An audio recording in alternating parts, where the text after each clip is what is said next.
As a newlywed, I found myself being treated conveniently by my husband David, and used as a servant by my mother-in-law, leading to hectic days. Eventually, I began to question the situation and decided to pursue a divorce. Quietly preparing for this, I waited for the right moment to confront my husband with divorce papers. It was then that a stranger appeared. "You all should be ashamed. Know your shame," he shouted, causing both my husband and mother-in-law to panic. What will become of this situation? I confronted my husband, who acted all high and mighty despite me being a housewife with divorce papers, and an unexpected person appeared.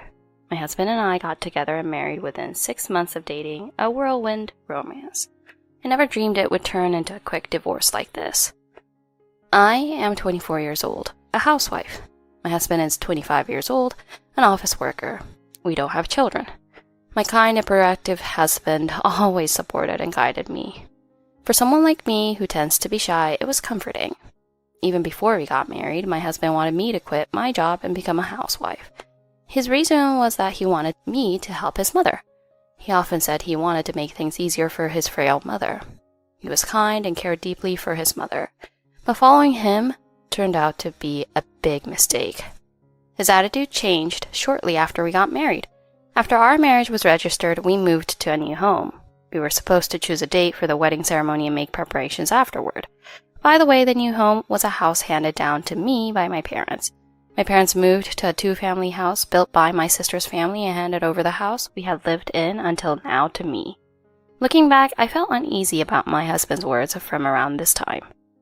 "I would have preferred a newly built condominium over an old house, but if they asked me to live here, I couldn't refuse." It was as if he was saying I have no choice but to live here. Even though it's called old, it's only about 30 years old. Still, it was renovated in a modern style to make it easier for us to live in. My father even covered the cost of the renovation as a wedding gift to us. Yet my husband didn't utter a word of thanks. It already smelled like emotional abuse. He values his own mom, but doesn't care about his wife's parents. The day after we moved, we went to visit my in-laws' house, which is about a 10-minute drive from our new home. There, my mother-in-law and sister-in-law lived together. It seems my mother-in-law's husband divorced her and left several years ago. When I reported that we had finished moving, my mother-in-law said, "Thank you for coming. You're very welcome here." She said that. But it wasn't as a daughter-in-law that I was welcomed. Immediately, my mother-in-law said, "Well, why don't you start by cleaning up your sister-in-law's room?" And that's how she started treating me like a maid. My sister-in-law is in high school. I knew my husband had a younger sister with a significant age gap, but it was the first time I actually saw her when she returned from school that day. My sister-in-law seems to be someone who can't keep things organized, and apparently it's usually my mother-in-law who cleans up after her. "This must be tough on my frail mother." My husband would say this, but my mother-in-law appeared energetic and articulate at a glance. After finishing cleaning my sister-in-law's room, I had no time to catch my breath.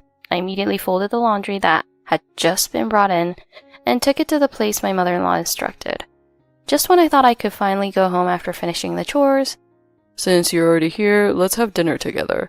Stephanie can handle the meal preparation," my husband said. I wanted to say not to decide things on your own, but at that time, I didn't really have many doubts. By the way, no one helps with shopping or meal preparation either. After a while, my sister-in-law came home, greeted briefly, and went straight to her room. It seems my sister-in-law is shy around new people. Even when the 4 of us had dinner together, I hardly heard anything from her. Not a daughter-in-law, but truly a convenient helper. After being treated that way from day one, Stephanie continued to work hard for her husband and mother-in-law. Where's the wedding talk? For the next day, my regular visits to my mother-in-law's began. Every morning I would go by 9 o'clock, then follow my mother-in-law's instructions to clean each room, the toilet, and the bathroom. After that, shopping and preparing lunch. After lunch, cleaning up. In the afternoon, folding laundry and taking it to the designated place. Driving my mother-in-law to and from outings, preparing dinner. Sometimes I could go home after finishing all that, but often I was asked to weed the garden or do more shopping. My mother-in-law had a lot to say about everything. "The seasoning is too strong. Are you trying to make me and my son sick? You don't know how to clean properly or fold laundry. I wonder what kind of upbringing you've had. If you have children, I'll be the one to discipline them. I can't entrust grandchildren to you." Despite muttering these complaints to my husband, Mom is saying these things for your own good. Be grateful. Mom has it tough too. It seems my sister is still going through her rebellious phase. These were the defenses he provided for his mother. If I tried to argue against it, For a housewife who can't even do basic chores properly, you're the one at fault. he would counter angrily. He's the typical energy-draining husband. At first I was like, is that so? I'll do my best, feeling somewhat energized. He's seriously a messed up husband. You don't need such a husband. Since you don't have children, there would be no problem in leaving him. Divorcing and working normally would be much easier. The online community also fiercely criticized him. Even so, when he's in a good mood, he treats me kindly. So I managed to deceive myself somehow and continue our marriage. Gradually, my husband's lifestyle became more extravagant. He went out drinking with colleagues, played golf on weekends. In addition to our shared compact car, he bought an expensive new car. We were supposed to save for when we have children, but his credit card bills made it impossible. If I vented even a little, Don't act all high and mighty just because you're a stay-at-home wife. If you have complaints, let's just get divorced. he casually waved around the divorce papers he has signed. And by the way, my husband is by no means a high earner. We're able to indulge because we don't have to pay rent or a mortgage. Yeah, without any gratitude towards my parents, he bragged about this extravagant indulgence to my colleagues. On days when my husband goes drinking with his colleagues, I often receive late-night come-pick-me-up calls. If I go to pick him up, his colleagues, who usually join him, end up getting a ride home in the car as well. His colleague always apologized with a look of regret. Stephanie, I'm truly sorry. I intended to catch the last train home on time, but the conversation got lively and... To the apologetic colleague, David responded, This is just how it is, right? This person is living off my earnings. You should get married soon, too. And thus my husband inexplicably asserted dominance. As a result, the colleague gave a wry smile and lowered his head to me. It was a familiar pattern. Your husband is so infuriating. His coworkers are completely appalled. I don't think it would be fun to have a drink with him. That's right. Sometimes he calls me out at 3 or 4 in the morning. It's quite a hassle for his colleague too, right? When my husband goes out drinking, he always contacts me after work. Sometimes he calls just when dinner is ready, so I wish he would at least tell me in the morning if he plans to go out. It's such a waste to throw away the dinner I've made with effort. I've also requested this. And then my husband... Then why don't you eat for 2? By the way, my mom said you should build up more stamina. And with that, he said something outrageous. Are they both trying to make me obese? I didn't say that out loud. I just silently listened, and then... You don't understand because you have little experience as an office worker.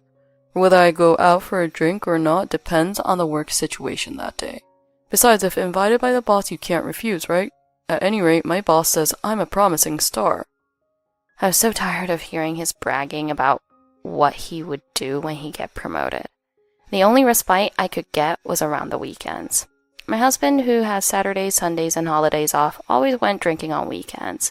So I didn't have any pressure to cook dinner, and I could spend my nights relaxing alone.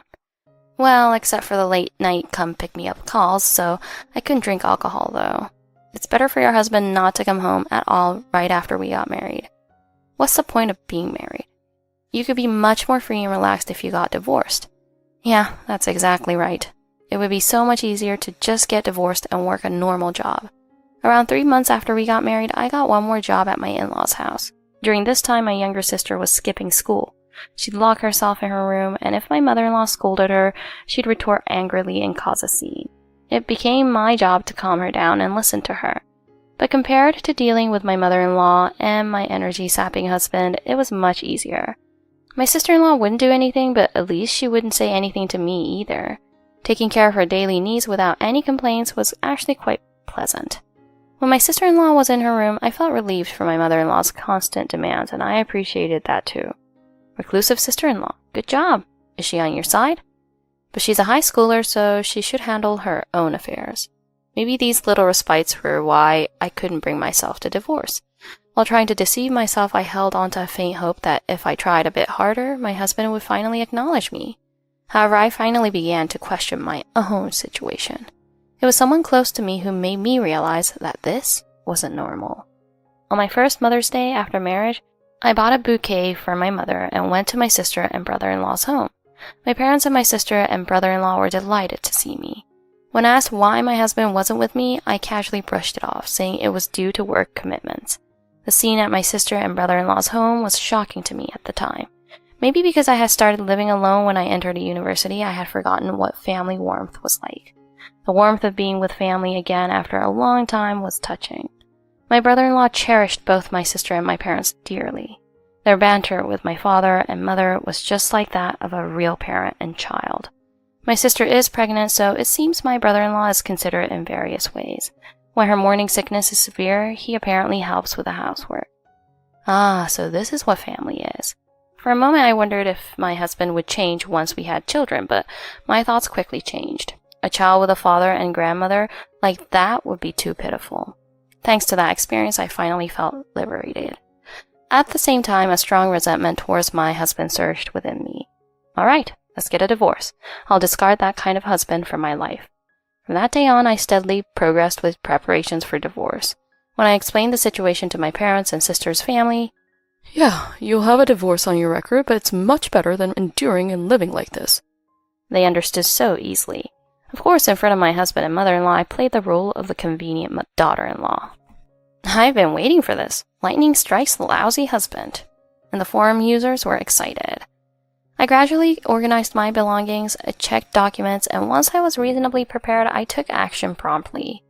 By this time, my husband had significantly reduced the number of times he went drinking compared to before. That day, I expected him to come straight home. However, I didn't prepare dinner. I was relaxing and eating out by myself. As expected, my husband hadn't gone out drinking. When I came back, he approached me in a full-on bad mood and said, "What do you think you're doing? I had just come home after a long day at work." This was just as planned, and he flew into rage. "Do you know what time it is now?" It's 9 p.m. "I called you several times. Why didn't you answer? Who were you hanging out with at this hour?" I was having dinner alone. "You're a genius at ticking me off, aren't you?" Yeah? "Huh? Yeah, my ass. I've been starving here waiting. Hurry up and make dinner." I thought for sure it was a drinking party. There wasn't one today either. When I played dumb, my husband's face reddened even more and he started yelling loudly. But thanks to that, I could move on to the next plan. Anyway, I've already recorded this entire exchange on a voice recorder. Numerous words insulting and denigrating my character. I've kept them securely as evidence. Just this alone would suffice as grounds for divorce, but I still had more to do. Yes, it was time for revenge against my mother-in-law. We did it! Go all out! And the enthusiastic forum members cheered. The next day, as usual, I went to see my mother-in-law and recounted the exchange with my husband from the previous night.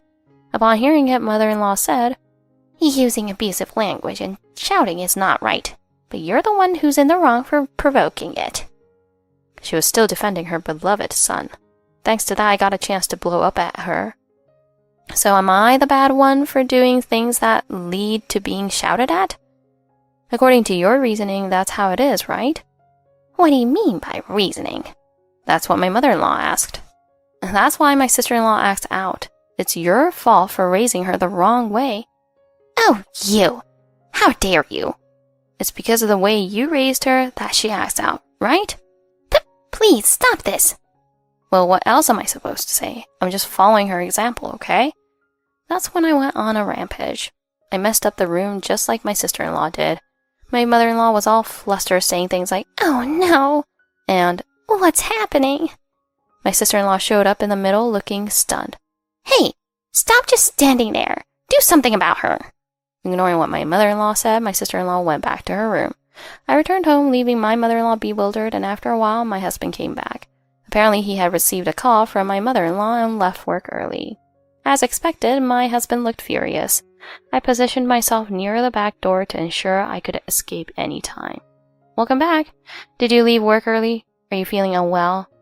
"Don't play dumb. You know why I am angry, right?" My husband trembled in anger. "You. What a terrible thing to do. Someone who can't respect their spouse's parent is unfit to be a wife." "But isn't it your mother who's being cruel?" "What did you say?" "That's it. Enough. Oppose me and it's divorce." Inside, I shouted, "Yes!" This line, this moment, I've been waiting for it. Apologize to my mother right now. Get down on your knees. Otherwise, I'll really divorce you. I handed over the paper to my yelling husband that I had prepared. Oh, fine. Here's the divorce papers. All that's left is your mother's signature. Once I get that, I'll submit them to the court.